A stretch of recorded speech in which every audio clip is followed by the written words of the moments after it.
बिस्मिल्लाहिर्रहमानिर्रहीम ला इलाहा इल्लल्लाह मुहम्मद रसूलुल्लाह। अस्सलामु अलैकुम दोस्तों, सुनाओ की हाल चाल है? ठीक हो?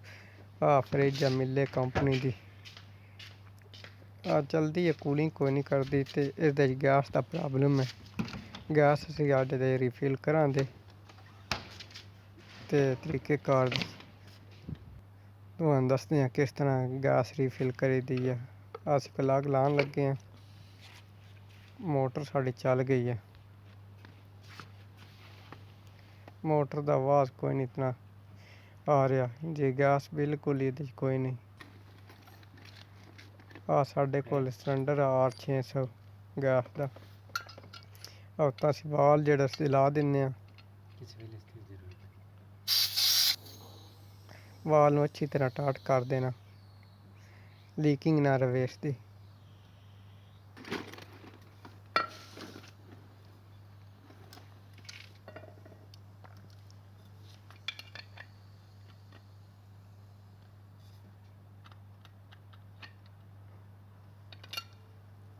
मुकम्मल स्टार्ट कर दिता, गैस साढ़ी रुक गई। हुण असीं गेज लान लगे हैं।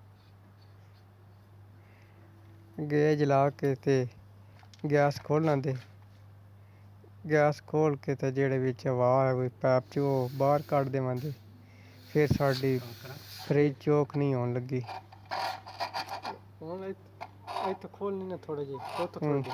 हवा अस विच पैप दे विच निकाल दिन्ने आं।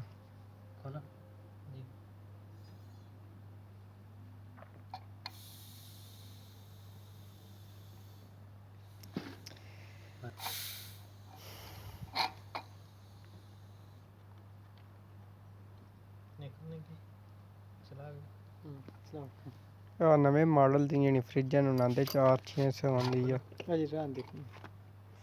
मोटर।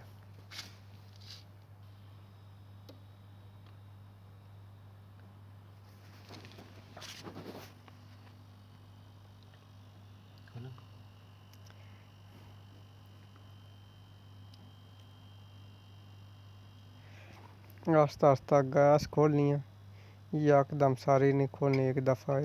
मोटर ते लोड पैंदा तो कंप्रेसर खराब हो जाता। फिर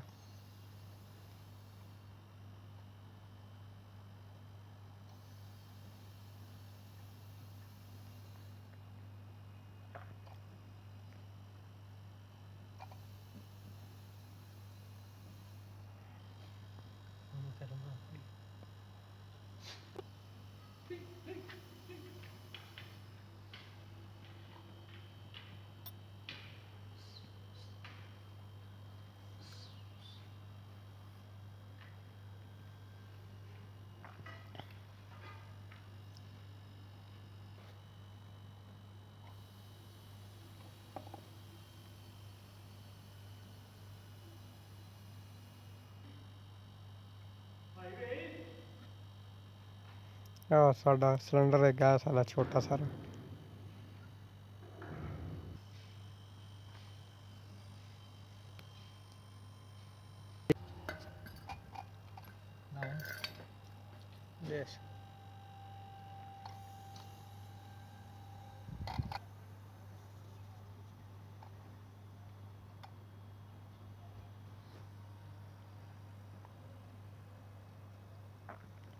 पैप साडा गर्म हो रहा, जिवें गैस विच गई है ना, ते मोटर साडे फ्रिज जेह्ड़ी कूलिंग कर रही है।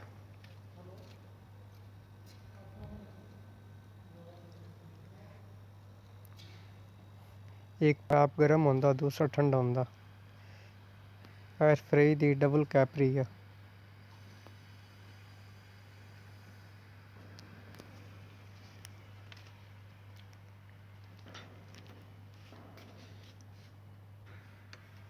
इसदा मार्का मिले अंदर, दूसरा खाना ऊपर आला फ्रिज थल्ले जिथे बर्फ जमनी है।